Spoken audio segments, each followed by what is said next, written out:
Pessoal, bem-vindos a mais um Papo de Negócios. E hoje nós estamos aqui com a Letícia. Letícia, também conhecida como mãe do Samuel, orientadora educacional, analista comportamental, administradora, empreendedora e gestora de RH. Tem alguma coisa que você não é, mulher? Tem alguma coisa que eu não tô, não sei, mas vamos descobrir, né? É vivendo que a gente descobre. É isso. Hoje nós vamos bater um papo sobre sua carreira, sobre seus projetos, vamos falar um pouquinho sobre empreendedorismo, sobre finanças. E queria saber um pouquinho da sua trajetória. Você fez RH, né? Trabalhou em grandes empresas como Editora Abril, Bradesco. Fale um pouquinho de como começou a sua carreira, como você começou trabalhando com RH. Conta um pouquinho pra gente. Vamos lá. Na verdade, eu falo que algumas coisas foram acontecendo na minha vida, né? E você falou, tem alguma coisa que você não é, né? Quando eu comecei lá atrás, há muito, muito tempo distante, como diz alguns alunos meus, né? Quando eu falo há muito tempo atrás, eu comecei fazendo engenharia da computação. Tudo a ver. E aí eu descobri o que eu não queria para a minha vida. E é quando eu realmente comecei a pensar em como é bom desenvolver pessoas, como é bom pensar em transformação, pensar numa parte aí mais administrativa também. Porque eu comecei a pensar assim, não é só física, não é só ser bom em cálculo, não é só isso, né? O que realmente eu gosto, o que eu realmente quero fazer da minha vida. Então, foi quando eu fui para uma área administrativa. Tenho raiva de quem fala assim, não sabe o que faz, faz administração. Não, gente. A administração está por trás aí de várias e várias áreas. Fui para uma área administrativa, fui para a parte de gestão de RH. Não foi fácil. Você falou que eu trabalhei em grandes empresas, mas não comecei trabalhando com administração. Então, comecei ali de baixo, pela parte comercial, né? Hoje eu falo assim, você sabe vender? Sei. Você sabe se comunicar? Eu tento, né? Mas comecei muito com a área comercial, que era a porta de entrada, se a gente for falar lá em 2009, 2010, era a porta de entrada. Dificilmente você já entrava ali naquela empresa, naquela cúpula, né? Do RH, do administrativo. Você está entregando sua idade, né? Não, eu sou uma pessoa jovem, né? Muito jovem. E aí foi isso, eu comecei numa área comercial, na Editora Abril. Na Editora Abril eu comecei trabalhando com vendas de assinaturas de revistas. Aí eu falo pra vocês, sabe qual que é a revista que eu mais vendia? Qual? Playboy. Olha. E aí o pessoal fala assim, mas como assim? Minha avó evangélica, tadinha, dessa hora deve estar, né? Eu chegava em casa com 18 anos, gente, 19 anos, com um monte de revista Playboy, porque eu tinha que entender, fazer uma leitura técnica daquela revista. E vendia Veja, vendia aí Casa Cláudia, assim por diante. Mas aí eu comecei a perceber e entender um pouco o perfil das pessoas, né? Onde que tá os rótulos? Por que as pessoas têm essa trava? E eu comecei a me destacar muito na Editora Abril. Então eu falo que a minha casa, né, meu primeiro apartamento foi basicamente feito pela Editora Abril, porque a Editora Abril, eu falo que em clima organizacional, gente, e em questão de lidar com pessoas, lidar com parte administrativa, é onde eu aprendi realmente com a Editora Abril. Nessa época você já estudava RH, já era formado? Eu já fazia faculdade de RH, na verdade eu estava concluindo RH e procurando, né, minha primeira colocação no mercado com essa área. Foi quando eu comecei a trabalhar na Editora Abril, comecei a me desenvolver também lá dentro, então comecei a crescer dentro da Editora Abril e surgiu uma proposta, graças aí aos meus resultados, e é isso que eu falo, nem sempre a sua chance, ela vem exatamente naquela área. Às vezes você cresce em um determinado setor, você cresce, por exemplo, numa parte comercial, e aí com essa parte comercial você é visto para outras áreas. E aí estamos falando de um setor que começa a ter acesso a smartphone, por exemplo. Estou falando dessa época. Sim. Que antigamente a gente não tinha, por exemplo, isso aqui na palma das nossas mãos. Então, eu falo de uma assinatura de Veja de R$1.000, R$2.000, uma assinatura de Playboy de R$900 que as pessoas pagavam para ver. E falo de um mercado que começa a se desestruturar. É aí que a Editora Abril, ela me deu a minha primeira chance no setor de RH, onde eu trabalhei com clima organizacional. Sim, gente, RH não é só folha de pagamento, não é só férias, não é só 13º, é também o coração da empresa. Então, o RH é aquele setor que vai falar assim, por que as pessoas estão desanimadas? Por que as pessoas elas não estão produzindo o suficiente? E aí eu vou procurar fatores motivacionais e fatores diretos e indiretos, que é onde, por exemplo, o cafezinho. O cafezinho, ele é um fator motivacional indireto. Mas tem muito gestor e empreendedor que não vê o café como uma coisa importante, o clima como uma coisa importante. Eu tinha um professor bem dinossauro, assim, na faculdade, sabe? Sim. Professor bem velhinho. E eu não esqueço uma frase que ele falou numa aula. Sabe aquela aula 7 da manhã de segunda-feira? Que você não tá afim? Então, esse professor, ele olhou para mim, olhou pra turma e falou o seguinte. O dia que você chegar na sua empresa e não tiver o cafezinho, levante as anteninhas. E aí eu tô falando para você que a Editora Abril era uma mãe, porque assim, quem se destacava, ela dava dinheirinhos, e a gente podia ir num aquário que tinha lá, e você escolhia desde eletrodoméstico, eletrônicos, você escolhia de tudo para você levar embora pelo seu bom desempenho. Então era uma forma que eles tinham também de motivar. Como eu sempre fui muito boa nessa área comercial, e quando eu fui para a parte de clima, a gente fazia muito brainstorming, aquelas tempestades de ideias. Então a gente sentava, por exemplo, às vezes, ou ali em Pinheiros, onde tinha a Editora Abril Pinheiros ali. Perto onde é a nova estação, né? Isso, ali na frente, onde a Vitor Tivita, antigamente ali o prédio. E sentava pessoas de vários departamentos, então tinha pessoal da MTV, que era da Editora Abril na época. Tinha o pessoal da Veja, da Cláudia, Mundo Estranho, super interessante. Tem uns jovens que estão vendo hoje que não sabem o que foi a MTV. A MTV é o que o Multishow copiou a MTV, né? MTV que tá aí. Multishow é a cópia barata da MTV. É a cópia barata da MTV. E aí a gente sentava, inclusive com o pessoal da MTV, para conversar assim, por que a TV não consegue ter tanta audiência como tinha antigamente? Por que as pessoas que trabalhavam nessa TV não conseguia se motivar, o gestor não conseguia motivar. Da mesma forma, a gente ia para a parte de assinaturas também, onde a gente conversou muito sobre isso. E aí, um dia eu cheguei na Editora Abril, gente, tinha café, tinha chá, tinha tudo. Você chegava lá, você tinha de tudo. E um dia eu cheguei, tinha um chamate vagabundo, um cafezinho frio, requentado. O começo do fim. Foi o começo do fim, que aí eu lembrei desse meu professor. E daí pra frente foi só ladeira abaixo mesmo. É até triste falar isso, porque era uma empresa que realmente ela pensava em motivar de todas as formas os funcionários. E foi onde eu tive a minha primeira experiência com clima organizacional, com RH. Depois, como eu não ia ficar para ver o barco afundar, eu comecei aí a trabalhar meu network, comecei a me desenvolver, já tinha terminado a faculdade. E eu recebi uma ligação de uma pessoa do Bradesco, que já tinha visto, não conhecia essa pessoa, mas ela viu uma apresentação minha de um TCC, de um trabalho de faculdade. E ela fez o convite para eu mandar o currículo para o Bradesco, mas não era para trabalhar ainda na minha área de RH. Como eu sempre falei, eu nunca sentei na janelinha, sempre comecei ali do zero, sempre comecei de baixo. Fui para o Bradesco, trabalhei com a parte comercial também, depois fui galgando aí alguns cargos. O que eu costumo dizer, gente? Algumas das cenas mais tristes que eu vi foi quando eu fui pedir as minhas contas na Editora Abril e eles negaram o meu pedido de contas. Então você chegou lá, falou, quero ser mandado embora. Eu cheguei chorando porque era uma empresa que eu amava, mas era uma empresa que eu não via crescimento de carreira por conta do cenário, por conta que assim, minha chefe tinha 25 anos sendo chefe. Né? Ela amava aquela empresa e ela falava que ela só ia sair de lá morta ou se alguém tirasse. Então eu falei, meu Deus, eu não vou conseguir sair daqui nunca, né? Então você já via algumas coisas, por exemplo, você já via um novo mercado, né, que talvez não caberia mais assinaturas de revistas, e você já via uma transição também de carreira. Exato. Né? As pessoas lá tinham plano de carreira? Não, gente, e isso é uma coisa muito legal, porque quando eu vou falar do público realmente da Editora Abril, era um público que ganhava, gente, quase o que um bancário ganha, por exemplo. Né? Então era um pessoal que não tinha, às vezes, um ensino superior, mas que tinha um bom VR, tinha um bom convênio, tinha um bom salário. Então essas pessoas, elas estavam acomodadas, elas estavam naquela zona de conforto, achando que nada iria mudar. E isso é uma coisa que fica na minha mente, e eu até acho que por isso que eu sou várias coisas em uma só, quando a gente vai brincar.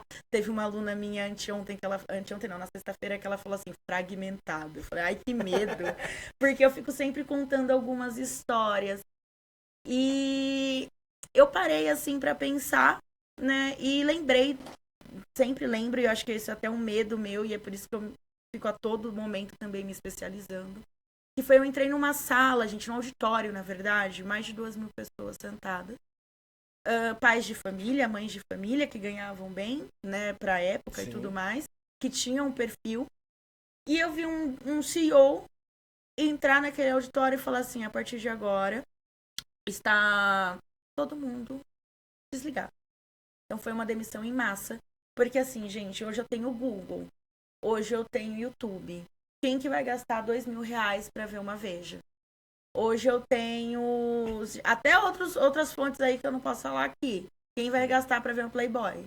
Então, assim, querendo ou não, é um mercado que na época eu já estava pensando já em mudar, mas muitas pessoas não tiveram essa visão de futuro.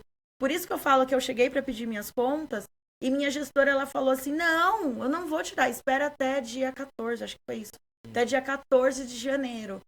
E quando eu cheguei no dia 14 de janeiro, pensando que eu não ia conseguir um acordo nem nada, foi a minha gestora falando que estava todo mundo sendo mandado embora. E foi uma cena horrível, porque eram as pessoas se despedindo, nunca mais elas iriam se ver. E essas pessoas, o máximo de oportunidade que elas tiveram foi trabalhar numa terceirizada ganhando R$ 700 na época. Então, assim. eu ia falar justamente sobre isso. Já era uma transição normal no mercado, né, de trabalho, começar a terceirização. Nessa época, 2009, 2010, terceirização chegou com tudo. Muitas pessoas perderam, né, no mercado de trabalho e Sim. acabaram indo para terceiras, né? Sim. Então, geralmente essas coisas que são mais comerciais, né, a gente começou a demandar de especialistas. Então, pô, eu não preciso ter um vendedor na minha empresa, eu vou terceirizar isso.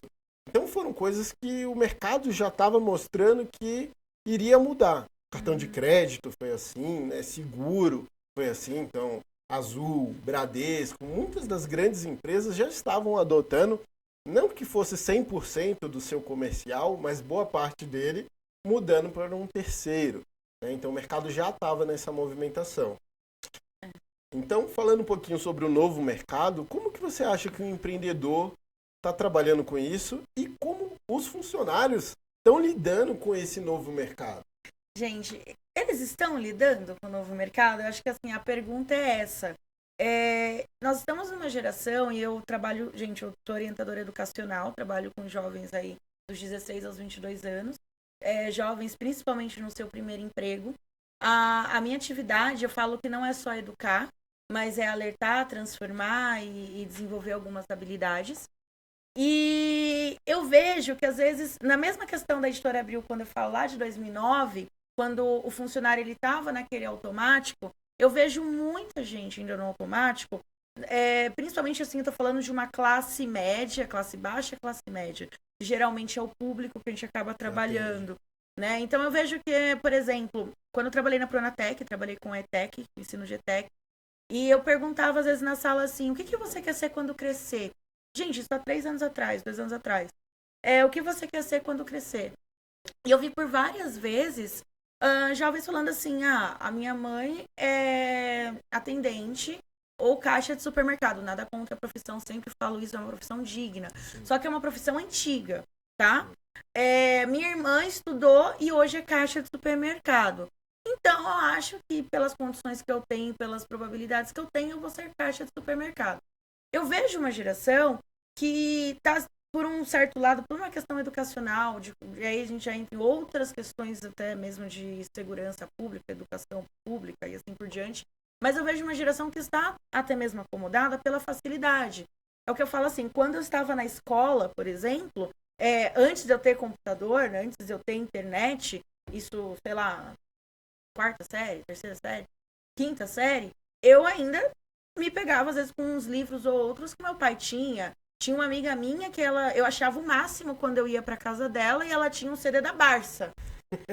E aí a gente marcava, às vezes, de fazer trabalho na casa dessa minha amiga, da Rafa, pra simplesmente, era muito mais fácil fazer trabalho na casa da Rafa por ela ter um CD falando sobre geografia do que no meu caso, que teria que ficar correndo atrás de outras coisas. Então, eu acho que esse processo de ir atrás, de buscar fez com que a nossa geração conseguisse entregar um pouquinho mais à frente. Só que a geração atual, eu sinto que tem um pouquinho dessa dificuldade de apenas reproduzir. Eu acho que o que o pessoal tem que começar a entender é que, beleza, conhecimento eu tenho. Eu não preciso de uma pesquisa. Antigamente a professora perguntava assim, o que é, sei lá, não sei, o que é um Orkut. Como funciona o novo mercado de trabalho? Você joga no Google hoje já tem. Sim, né? aí Joga você vai no reproduzir. GPT. E ele vai trazer vai falar, reproduz em folha de almaço. Era basicamente isso. Hoje, a nossa forma, até como educação, se a gente for parar para pensar, não é transcreva, é pense, dialogue sobre, crie, resolva, solucione. Então, mudou até o verbo, né, quando a gente vai passar alguma atividade, para fazer com que saia até mesmo dessa linha de conforto e automaticamente mude aí também algumas questões de profissões, que é o que a gente tem, por exemplo, a pessoa que falou para mim que ela era caixa de supermercado, corta para 2022, uma ex-aluna chegando chorando na sala para mim, falando que 3 amigas tinham sido trocadas por 3 totens. Então, assim, são 3 mães de família ali que levavam sustento. Será que compensa eu ficar batendo nessa mesma tecla? Será que eu não tenho que começar a pensar um pouquinho fora da caixa? Então a gente já está mudando um pouquinho do assunto e falando um pouquinho mais sobre o estudo, né? O ensino e como isso está mudando o mercado. Uhum. Hoje um professor não pode chegar na sala de aula e falar assim, redige um texto sobre tal tema. Por quê? Provavelmente ele vai pegar no chat GPT, vai levar o professor, aqui ó, mesmo que ele escreva na mão, né, se o professor pedir de uma forma mais arcaica, mas a gente precisa usar essas novas ferramentas, a gente precisa usar o chat GPT. E muitos não usam. A gente tem essa questão. Eu entrei num embate semana retrasada, que a gente fala assim, é a geração da tecnologia. É a geração da tecnologia que não é tecnológica. Então, hoje, por exemplo, eu tenho vários jovens que eles sabem utilizar, por exemplo, redes sociais. Mas se você pedir para utilizar uma ferramenta, até mesmo do próprio Google, Sabe usar, sim, né? As redes sociais pro lazer. Pro lazer. Não produzir, não trabalhar com rede social.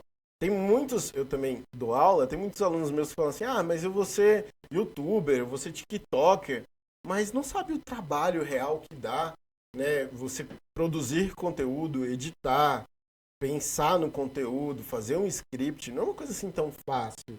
E se eu não estou acostumado a raciocinar, fica mais difícil ainda. Você tocou num assunto legal, que é um assunto referente a processos. Quando eu tenho uma informação, eu não estou sendo contra o celular, smartphone, tecnologia assim por diante. Eu estou querendo falar da seguinte questão. Quando eu tenho informações de uma forma muito mais prática, então, eu digito no Google, o Google traz, eu meio que pulo alguns processos. Sim. E isso é impactado de várias outras formas, principalmente no mercado de trabalho e principalmente no jovem. Então, não é que o jovem, ele, eu quero ser youtuber, e vários deles, gente, eu pergunto em sala, tem salas minhas com 60 alunos, chegou a ter 94 alunos em uma sala. E vários deles viram para mim e falam a seguinte questão, isso daí é sorte. Eles falam que é sorte.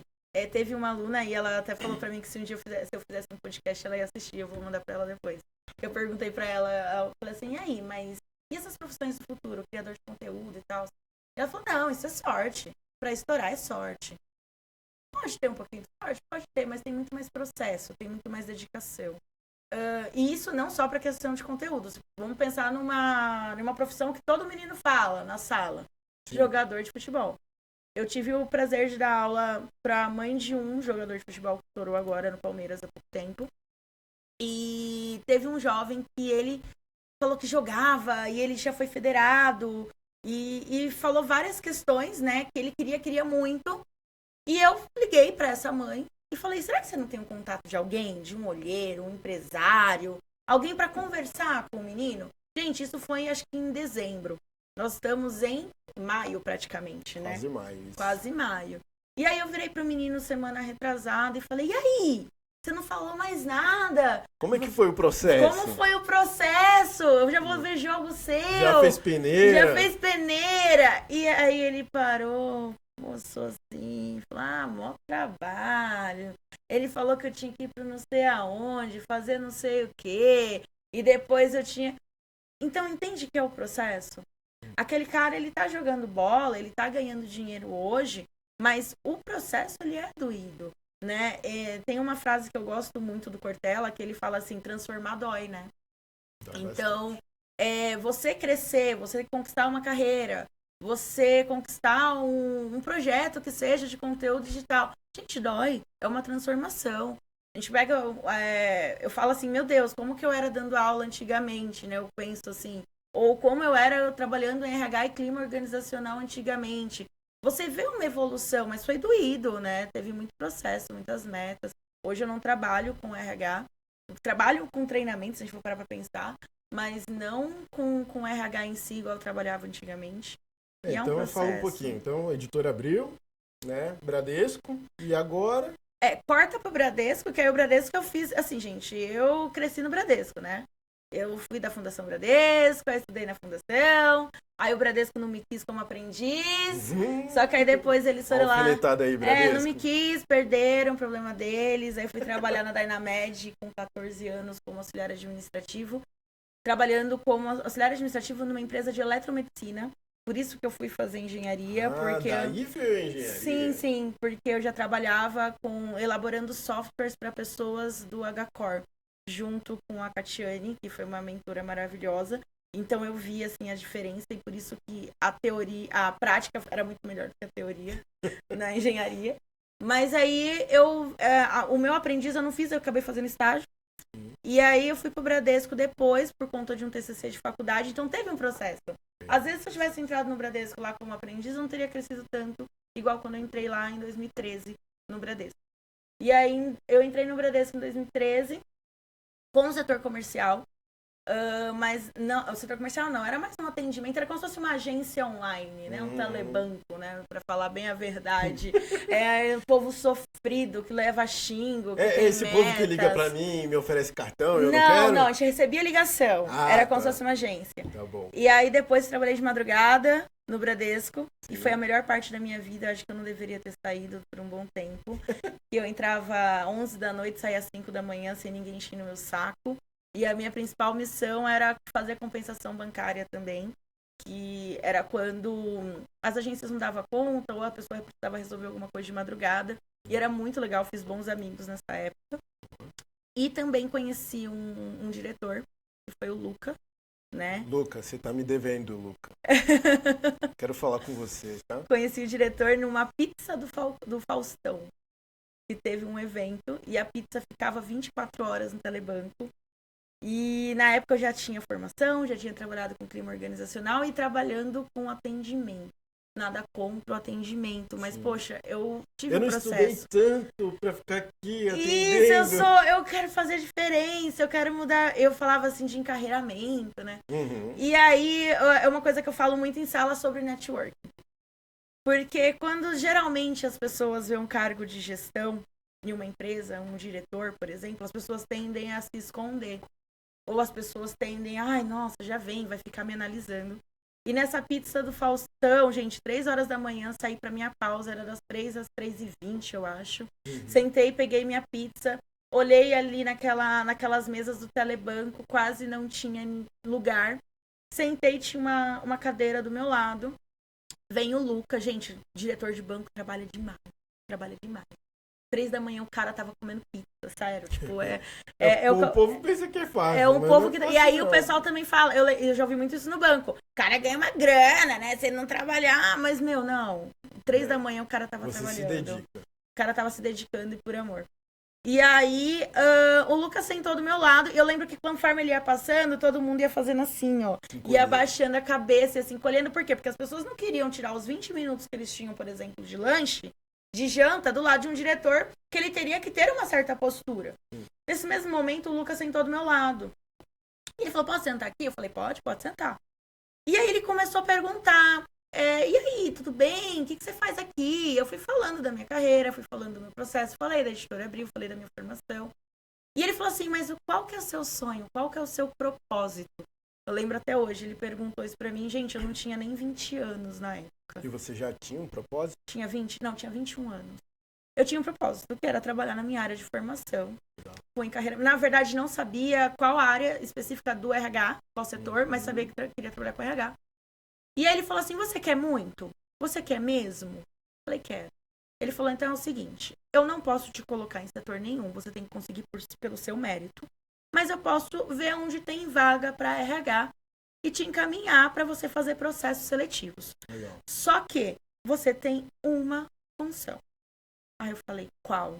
Aí ele falou, você tem que tirar a CPA em 10 dias e me mandar no Facebook, não tinha Instagram, tá, gente? Facebook, ó, entregando a idade de novo. Me mandar no Facebook o seu certificado que você retirou, Ambima, lá CPA 10. Só uma pequena pausa, explica pro pessoal que nem todo mundo é bancário, às vezes não sabe o que é a CPA. Gente, a CPA é basicamente uma certificação, ela tem a CPA 10 e CPA 20, que é onde você aprende sobre o mercado financeiro, você aprende sobre investimento, então você aprende o que é uma CVM, o que é um Bacen, você vai aprendendo sobre o mercado. E aí eu falei, caraca, vou ter que tirar uma certificação financeira. Nada a ver com o que você queria trabalhar. Eu quero treinar pessoas, desenvolver pessoas, e eu tenho que realmente tirar. Tenho, porque era o meu propósito, né? Então eu fui. Volta pra frase do Cortella, né?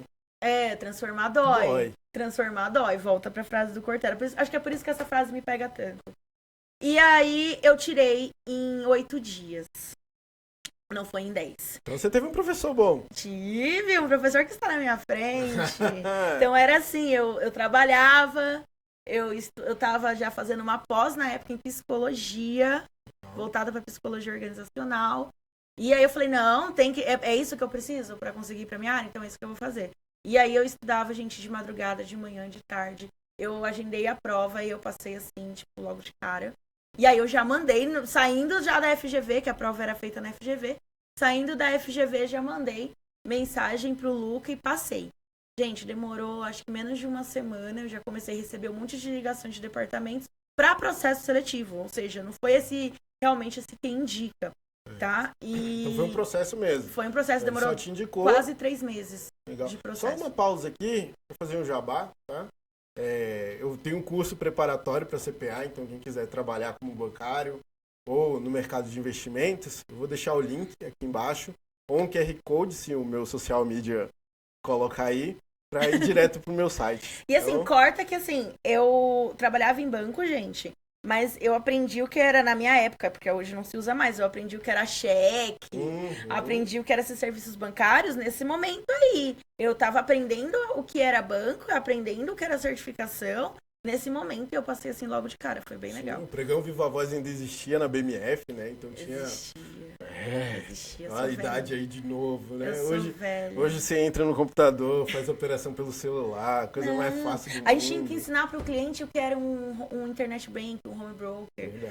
Porque o cliente ele estava acostumado com o contato do gerente, ele tinha o telefone da mesa do gerente. Era uma coisa assim meio que. Não, tinha um telefone vermelho na corretora que você ligava para fechar a operação. E era aquele telefone que se ligasse, cara, tinha que atender no primeiro toque. Era isso.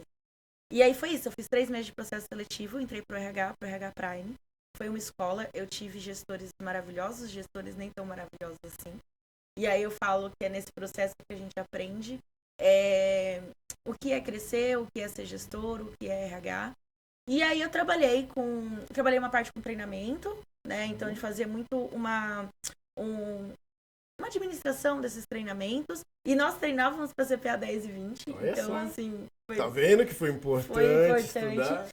E corta para a seguinte questão. Eu falei que nunca mais eu queria ver finanças na minha vida. E hoje eu tenho uma oficina no NURAF de educação financeira. Por isso que eu falo, nunca fale nunca.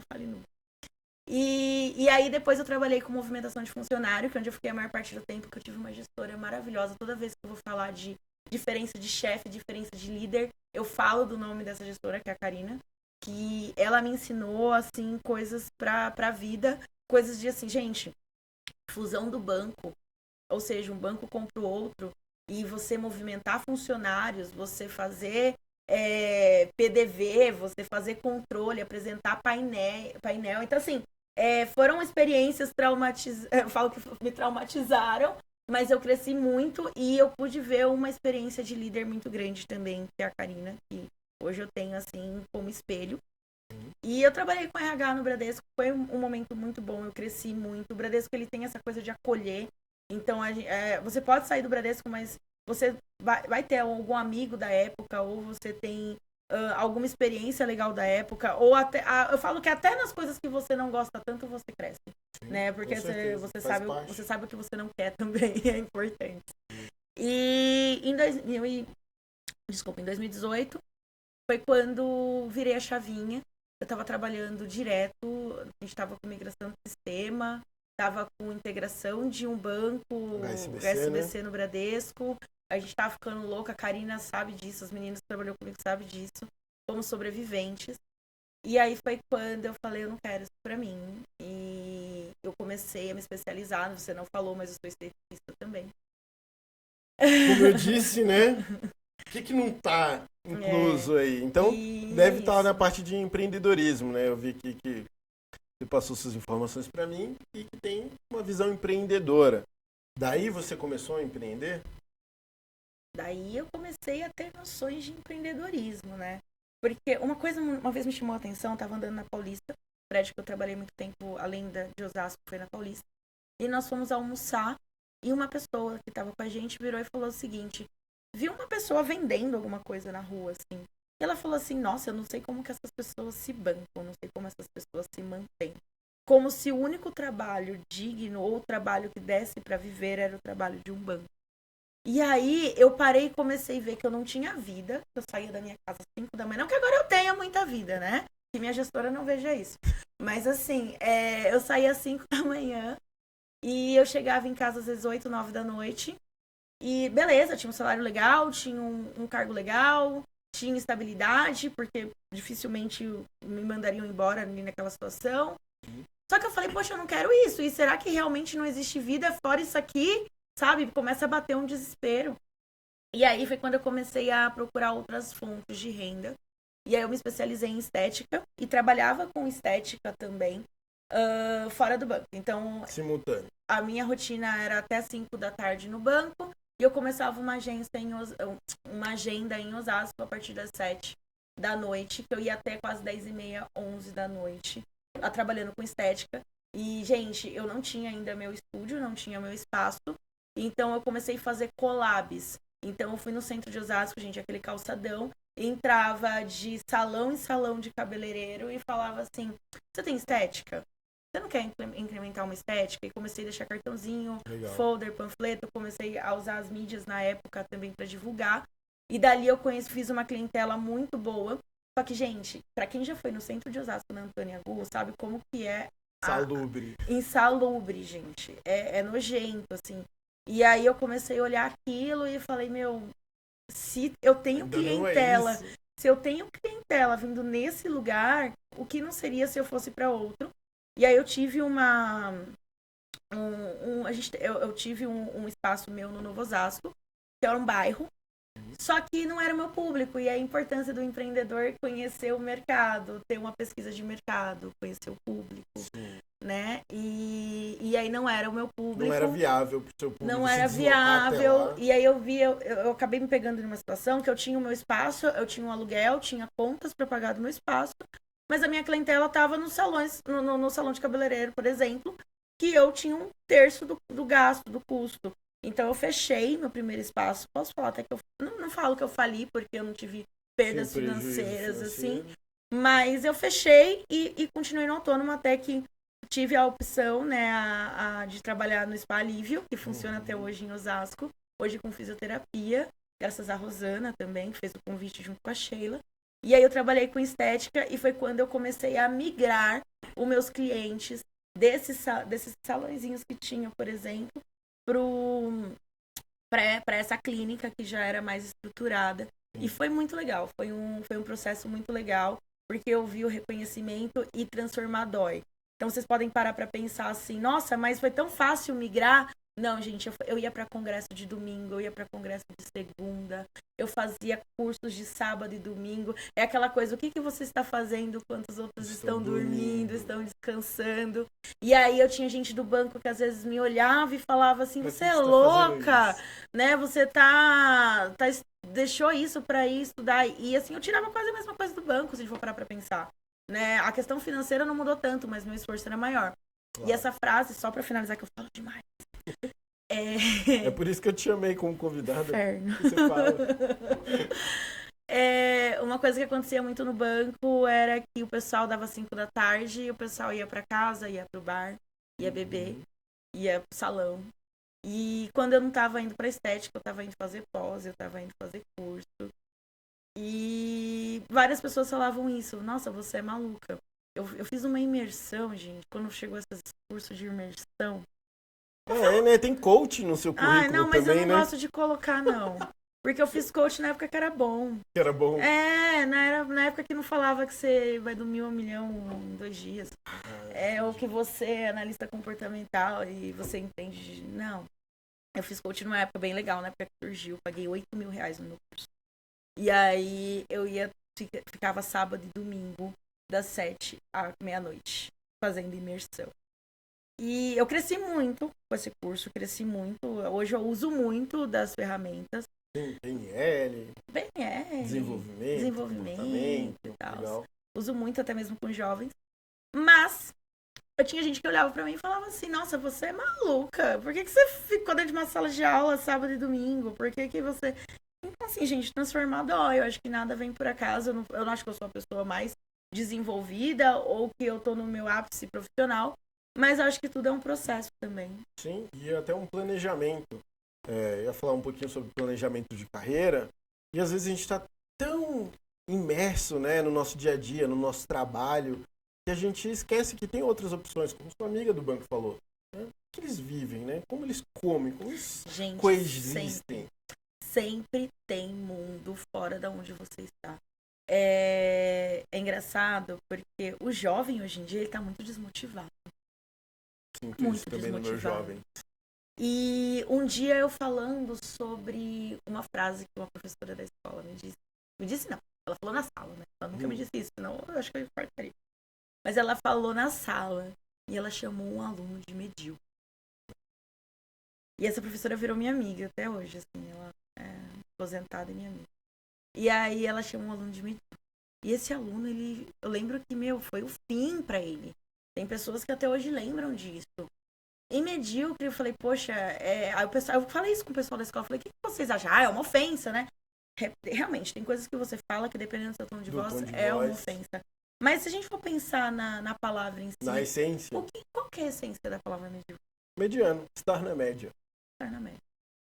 E eu falo que o mundo ele precisa ser competitivo para as pessoas quererem mais e mais e mais e mais.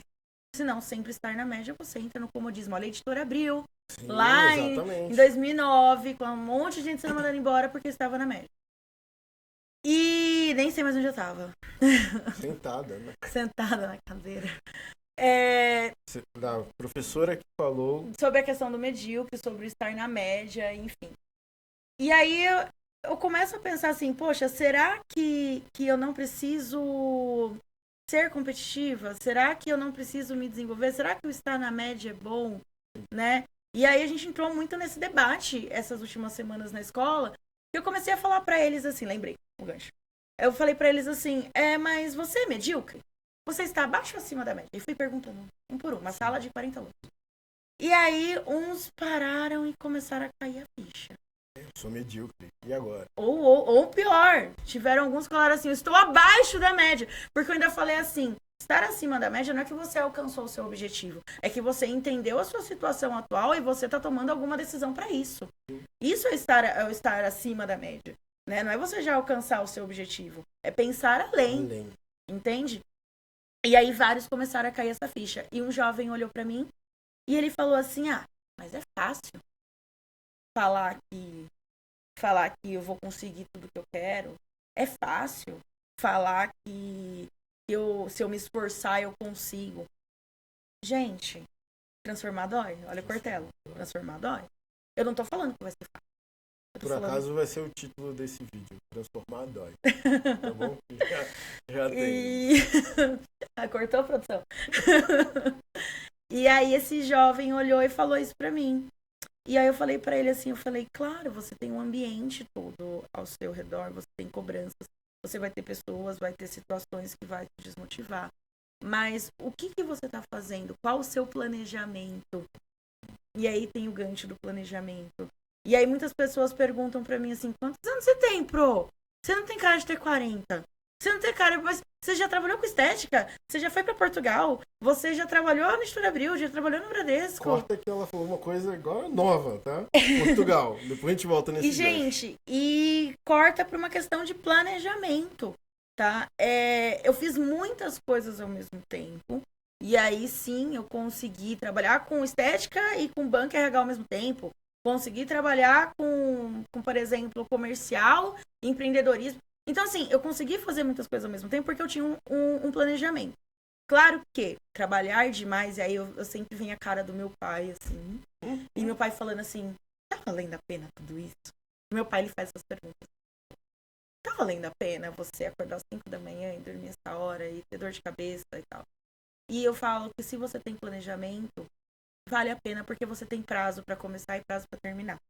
O que não pode é você viver em um looping, onde você trabalha e você não sabe até quando que você vai trabalhar desse jeito, até quando você vai ter que se matar desse jeito. Mas se é por um propósito, sim, vale a pena. E aí esse jovem, eu comecei a alertar ele. Eu falei, o que você está disposto a fazer? O que você não está disposto? O que você quer da sua vida? Não quer dizer que já que é difícil, então eu vou desistir, entrego os pontos agora com 18 anos mesmo, e com 70 eu vejo o que eu faço. Não, gente, não é, né? Se a gente for falar do novo mercado, então, antigamente a gente tinha um tipo de planejamento de carreira. Por exemplo, quem entrava no banco, o planejamento era entrar no banco. E aí do banco ia crescendo, o próprio banco fazia a carreira do funcionário. Ou você ia ficar 10, 15, 30, 40 anos fazendo a mesma coisa, ou você era aquela pessoa que era tinha um pouquinho mais de destaque, né, que ia receber aqueles cargos ali de confiança e que iria levar a sua equipe para o sucesso, ia crescendo até o objetivo de chegar ao conselho do banco. Né? Poucos chegavam, poucos chegavam e acabou. Só que o mercado mudou e as empresas cada vez mais queriam rotatividade, queriam novas visões, queria um outro tipo de funcionário. Então, aquele funcionário que ficava 30 anos fazendo a mesma coisa, não cabe mais nas empresas de hoje. Gente, você falou uma coisa que esses dias eu comentei, isso me dá arrepio. Meu avô, assim, hoje ele já não tá lúcido, mas eu tenho ele pra mim, assim, como um vencedor. Porque ele chegou a dormir na rua quando ele veio do Nordeste pra cá. E ele entrou numa empresa na Cometa, uma empresa de ônibus, não sei se todo mundo conhece. E na Cometa ele desenvolveu uma profissão que foi de mecânico. Então meu avô, ele veio da Bahia pra cá, ele não tinha nada, a família lá era roça, e a família dele acho que tinha umas fabriquinhas de tijolo, umas coisinhas assim. Só que teve um problema muito sério na família e ele veio pra São Paulo só ele. Aquele sonho nordestino, né? Sim, de fazer eu vou ter uma vida melhor em São Paulo. E meu avô, ele sempre falou umas coisas assim, gente, ele teve, não tinha ensino médio completo, não tinha faculdade, mas um dos maiores ensinamentos que eu tiro da vida dele. E quando eu comecei a trabalhar, eu lembro que eu sentava assim, ele pegava o cigarrinho dele de palha, aí a gente começava a conversar, eu chegava da escola, chegava da faculdade, e eu sentava com ele pra conversar e ele falava assim, eu trabalhei 40 anos na Cometa. Com orgulho, né? Ele enchia o peito, eu criei meus filhos, eu construí tudo isso aqui, aí ele mostrava a casa. E aí era legal porque ele mostrava como que ele fazia a divisão financeira. Então, mesmo ele sem conhecimento de educação financeira, sem ter uma faculdade, ele já fazia o que os mandamentos da educação financeira faz, que é o orçamento. E aí vem para aquela questão, como que um pai de família ganhando o salário mínimo consegue sobreviver? Viver eu já não falo, mas sobreviver, consegue pagar as contas. E meu avô, ele trazia muito isso, eu trabalhei 40 anos. E hoje, eu lembro dele falando isso pra mim, me dá arrepio. Eu não quero estar 40 anos fazendo a mesma coisa. Hoje eu estou educadora. Eu não sei se daqui 5 anos eu vou estar educadora. Adorei a frase. Sabe? Eu falo estou. assim, eu estou. É igual assim, eu estava RH, eu estava estética, hoje eu estou educadora. Se me der uns 5 minutos e eu tiver que estar estética de novo, ou estar, sei lá, outra coisa, tá. Então, eu acho que esse é o mercado atual. O mercado que antigamente era feio, você sujava a carteira. A minha mãe tem essa frase, Lê, mas se eu sair, será que não suja a carteira? Mas se não sei quem sair, será que não suja? Gente, não! Qual que é o motivo que você vai sair? É para um desenvolvimento? É para uma questão de carreira? Ou é para você ficar em casa a ver navios? Eu tive uma aluna sexta-feira que ela falou, ai, meu contrato acaba em junho. Mas eu queria acabar agora, porque eu vou prestar vestibular. Aí eu queria aproveitar um tempo, assim, sabe? Até junho. Aí ela falou, será que não suja a minha carteira? Porque minha mãe disse isso, olha as gerações, né? E aí eu falei assim, olha, se você sair pra ficar em casa, fazendo vários nada, assistindo Fofocalizando, fazendo dancinha no TikTok, vendo Instagram, e não sendo com conteúdos que somem, realmente pode ser que quando você for numa entrevista, isso suje um pouquinho aí, mas não sua carteira, suja aí a sua a sua imagem. Mas tem essa questão, se você vai sair, gente, para se desenvolver para uma coisa melhor, não tem porquê. Não tem porquê. Então, acho que é a visão de mercado mesmo. Hoje não tem mais aquela coisa, trabalhei 40 anos. Não, hoje é quais são os seus resultados? O que você conquistou? Qual a sua diferença? E falta planejamento, né? A gente falou de planejamento de carreira, mas também para os próprios empreendedores. Eu tenho uma consultoria onde eu presto consultoria para vários empreendedores que eles nunca fizeram um plano de negócio. Eles só vão vivendo. Isso? Plano de negócio? Plano de negócio. É onde você vai idealizar toda a sua empresa. Mas não é só abrir um CNPJ e alugar um ponto. É o MEI, né? Agora o MEI tá na moda. Professor, vou abrir um MEI, vou abrir a minha empresa e vou começar a trabalhar. Aí não pesquisou capital de giro, não pesquisou qual que vai ser a forma de divulgação da empresa, né? Então existe um processo. Às vezes você tem um bom produto, às vezes você tem uma boa ideia, mas se aquela boa ideia não é condicionada a um planejamento, você não sabe nem onde reinvestir aquele dinheiro, como você vai fazer sua empresa crescer. E na carreira a mesma coisa. Às vezes você tem um bom emprego, você está em uma boa empresa, mas tem um corte de funcionários e você não se especializou, você não tem uma segunda profissão, terceira profissão. Hoje em dia, com o mercado tão veloz, a gente precisa ter outras formas de rendimento. Gente, aconteceu uma coisa essa semana, e todo dia eu ouço o pessoal falando assim, eu tô cansada do meu trabalho. Eu tô cansada de levantar a tal hora. Eu tô cansada disso, daqui. E aí surgiu uma proposta, uma vaga, para uma pessoa que na época não é uma pessoa especializada. Sim. Então não tem uma formação. E foi uma vaga para uma pessoa ter uma profissão. Só que ia demandar de ter que se locomover um pouquinho mais longe. Sim. Então teria que atravessar a cidade, coisas que hoje essa pessoa não precisa. E aí a pessoa, eu falei, pensa na vaga. Pensa se é isso que você quer. Sabe por quê? Eu não tava dando pra pessoa um trabalho. Eu não tava dando pra pessoa um dinheiro, um salário. Eu tava dando pra pessoa uma profissão. Porque se um dia ela for mandada embora, na profissão que tem hoje, o que ela seria? Ela seria só mais uma na fila do pão. Ela ia ter que disputar o mercado de trabalho como todo mundo. Agora, se ela entra numa área, se ela entra numa profissão, especializa. E aí, nessa profissão, ela vai galgando, ela ia ser uma oportunidade. Quem hoje dá uma a chance de uma pessoa trabalhar sem ter a formação para isso? Raramente. Quase ninguém. Então, era essa chance que essa pessoa teria. Porque, assim, se ela fosse mandada embora desse trabalho, ela poderia, depois, um outro cenário, ter o poder de escolha, que eu acho que é muito importante ter o poder de escolha. E a pessoa não quis, eu respeito, eu acho que cada um sabe dos seus prós, dos seus contras, eu acho que todo mundo sabe o que pode e o que não pode aceitar. Só que não quis por questões assim, mas é distante, tem que pegar trem. Então assim, não pensou no processo. Sim. Né? Só pensou realmente no problema. Então é isso, tipo, o que realmente eu quero? Qual que é a profissão? Qual que é o meu diferencial, sabe? Acho que é um pouco disso. Eu quando eu tava na maior empresa de investimentos do país, né? Eu trabalhava na XP. Dá até medo. Investimentos, e a gente estudou junto, né, para dar aula. fizemos a pós-graduação De para poder docência. dar aula de docência. E aí, um dos meus gestores me questionou assim, pô, mas você vai estudar um negócio que não tem nada a ver com a área que você trabalha? Né? Você perda de tempo, você já trabalha pra caramba, às vezes lá a gente trabalhava 10, 12 horas. E eu falei, mas é justamente por isso. O dia que vocês quiserem meter o pé na minha bunda, eu tenho uma outra opção. E quando voltei, né, pro Brasil, eu decidi, né, dar aula, começar essa nova profissão e me encontrei nessa profissão. Hoje eu quero dar aula até ficar velhinho, sabe? Então, às vezes a gente se encontra em algumas oportunidades, mas eu abri essa exceção, né, para poder estudar depois do horário, sair 11 horas, eu Era entrava sofrida 4 aquela da época. manhã Aquela época era na sofrida. corretora. E eu saía 11 horas da noite, né, da pós-graduação. E hoje eu tenho, né, uma nova profissão. Sim, e olha que engraçado, né? Eu vejo meu avô falando dos 40 anos e tal. E um dos meus medos sempre foi ficar desempregada. Meu pai, ele ficou desempregado. Eu devia ter 13 anos, né? E meu pai, ele teve cargo de gestão, de direção, gerência e tudo mais na área de TI. E eu vi meu pai com todo um processo dele estar desempregado com 4 filhos.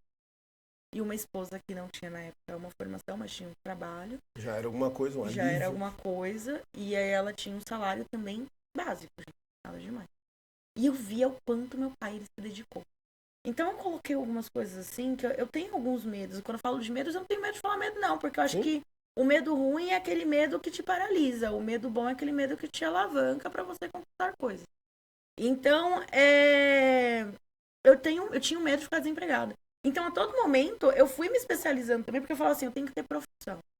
Porque se eu tenho uma profissão, gente, eu posso abrir meu próprio negócio, eu posso trabalhar para alguém. Então, assim, é por isso que eu falo que hoje eu estou professor, eu estou educador. Mas eu sempre tive um pouquinho desse medo aí da profissão. E eu tô fazendo uma pós em psicanálise. Eu falei pra minha chefe, eu brinquei com a minha chefe que tá virando doutorado, porque eu não consigo acabar minha pós, porque mãe, esposa, professora, consultora.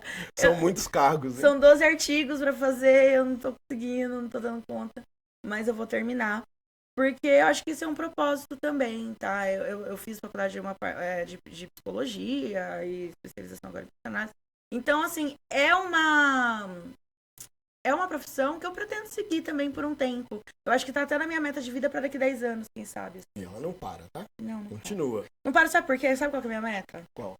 Eu, em Portugal, tive a chance de acordar todo dia, por mais difícil que fosse, e abrir a janela da minha casa e ver a praia. Maravilha.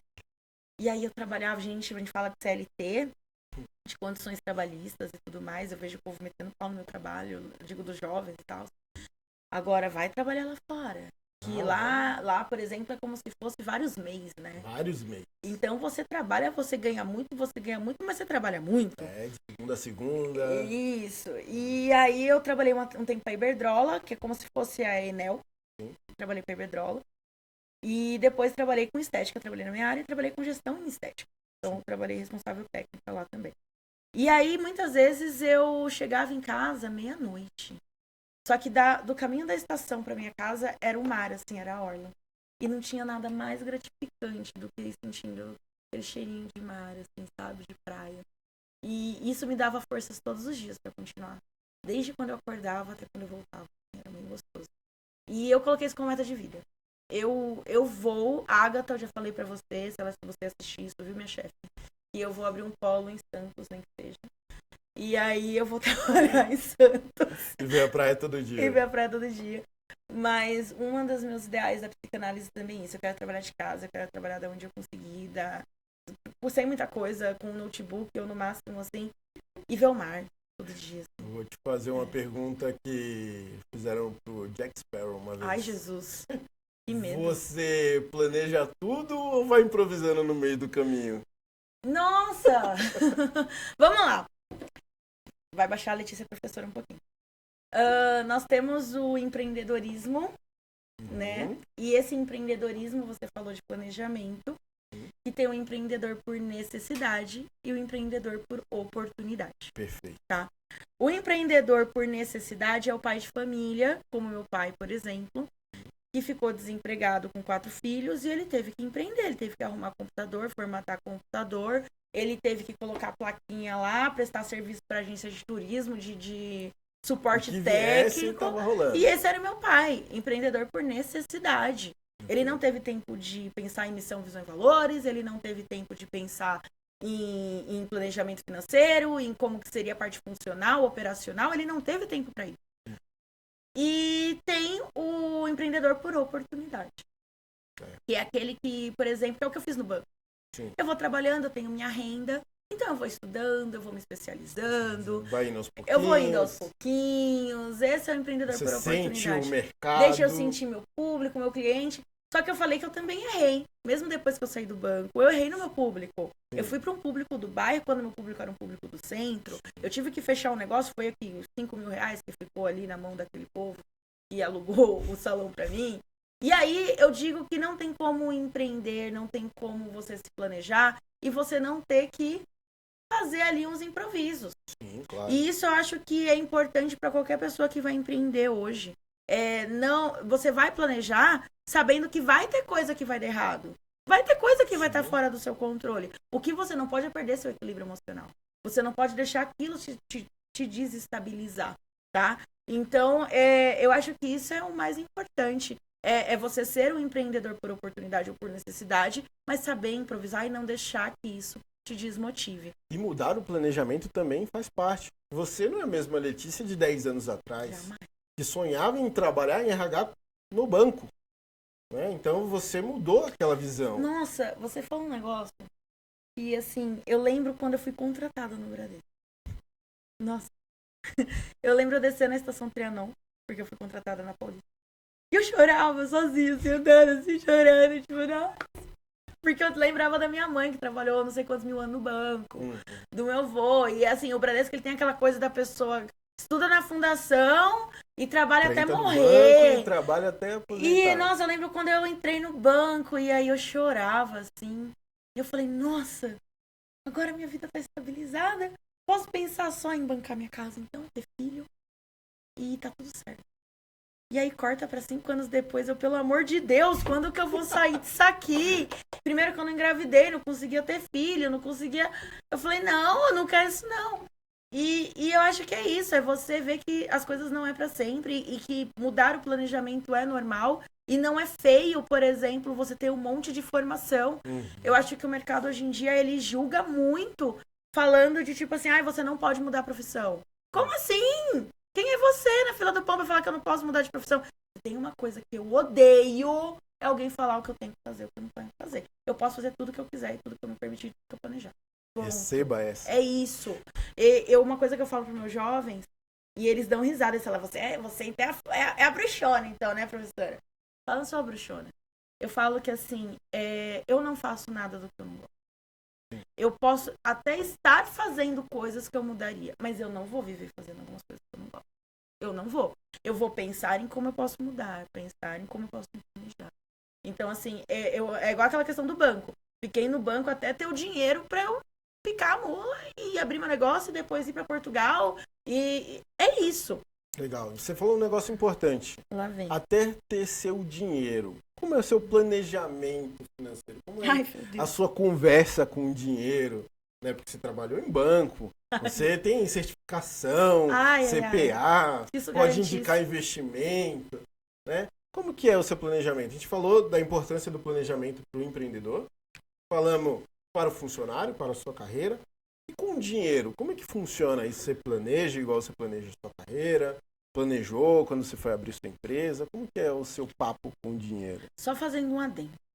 Eu falo muito, né? Mas só fazendo um adendo. É o seguinte, tem um mosquitinho. Você trabalhou em banco. Você tem CPA. O povo mais endividado, minha gente, é o povo do banco. Que o povo acha que eles são banqueiros, mas não, eles são bancários, tá? E, bancário é uma raça, porque assim, tem 2% de juros no empréstimo pessoal. A conta é vitalícia. o cartão de crédito é à torta, é à direita. E, o banco, ele quer que você utilize os serviços dele, né? Ele não quer que você tenha tanto assim, investimento. O banco quer ganhar dinheiro em cima de você. O banco quer ganhar dinheiro, não importa em cima de Ponto. quem. Então, isso não garante nada, tá? Não garante que se a pessoa trabalha no banco, ela vai ter educação financeira. Eu conheci pessoas muito endividadas. Eu sentei com colegas e fiz planejamento financeiro com esses colegas. Então, assim, isso não diz nada, tá? Mas como que eu fiz meu planejamento? E aí eu vou começar uma frase... meus alunos devem estar me odiando se eles assistirem isso aqui. E eu falo sempre uma coisa pra eles assim. Um bom administrador de uma empresa, não existe um bom administrador de uma empresa se ele não for um bom administrador da vida pessoal. A administração, gente, não tem assim, virei a chavinha, sou um bom administrador da minha empresa, virei a chavinha, sou um bom administrador da minha vida pessoal. Não existe. Não tem como. Mesma coisa para as finanças. Se você não souber administrar suas finanças na vida profissional, você não vai saber administrar suas finanças na vida pessoal, né? Eu levei um capote na vida, né? Eu tava conversando com um amigo meu, o Diogo vê esse podcast, ele vai lembrar. A gente voltando de uma atividade externa. E a gente falando das dificuldades da vida, falando das coisas que já aconteceram. A pandemia foi triste para muita gente pelas perdas de pessoas financeiras e assim por diante. E eu tinha um planejamento maravilhoso de 4 anos de morar na Europa, de ter meu dinheiro, de ter meu negócio e enfim. E eu levei um capote da vida. Porque, gente, veio um coronavírus, e aí uma coisa boa nesse capote que foi meu filho. Corta eu entrando no banco falando que eu ia ficar grávida e quase 10 anos depois eu não tinha conseguido ficar grávida. Eu fiquei grávida na pandemia, claro. Pra quê? Quando tava estável? Não, isso era a pandemia. E aí eu levei um capote porque, assim, eu tive que desfazer o meu planejamento inteiro. E eu não falo só financeiro, eu digo de expectativas, eu digo de sonhos. De vida. E foi muito difícil. Eu falo que o processo do luto, quando a gente fala em psicanálise, tem o processo do luto, as fases do luto. E sim, também é para esses planejamentos. É quando você perde, não é só quando você perde alguém. Né? O mais importante do planejamento é quando estamos perdendo. Exato, né? Como o equilíbrio mental, né? E tudo mais. E aí, eu tive que desfazer tudo, eu tive que abrir mão de muita coisa que eu costumava fazer, de vários hobbies que eu não tive mais. Até minha forma de se comunicar mudou, porque teve que ser uma forma mais enfática em algum momento, eu tive que estabelecer limites. E aí, quando eu falo em estabelecer limites não só financeiros, mas estabelecer limites de amizades, estabelecer limites familiares. Então, eu tive que realmente assumir o pulso e fazer o que eu sempre estudei com gestão. Sim. Então, eu tive que fazer a gestão da minha vida como se a minha vida fosse uma empresa. Sim. Porque senão não era só uma empresa que ia falir, era uma família que iria falir. E eu faço o planejamento igual, eu tenho reuniões financeiras sempre com o meu esposo, onde nós discutimos sobre finanças e administração de tete a tete, coloco o sentimento do lado, o rancor de alguma coisa do lado, as brincadeirinhas de lado e conversa como empresa. E corta pro meu pai, eu xinguei muito meu pai, se ele estiver vendo isso também.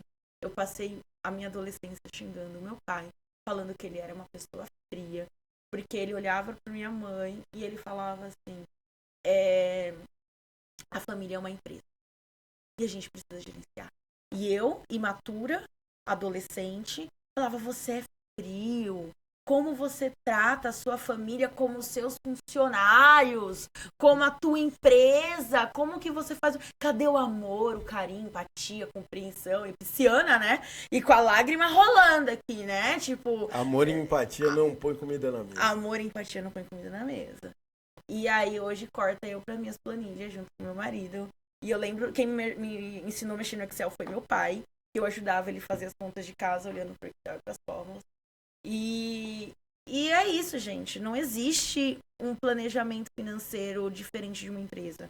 Poxa, você tem uma casa que você tem um estoque. Sim. Então, você tem um setor de logística. Você tem que pensar nos seus mantimentos, você tem que pensar em toda a questão de produtos. Pesquisa de mercado, Pesquisa de mais mercado. barato, como Então que você é tem melhor, como logística. fazer uma compra no mês, fazer compra semanal. Você tem um RH.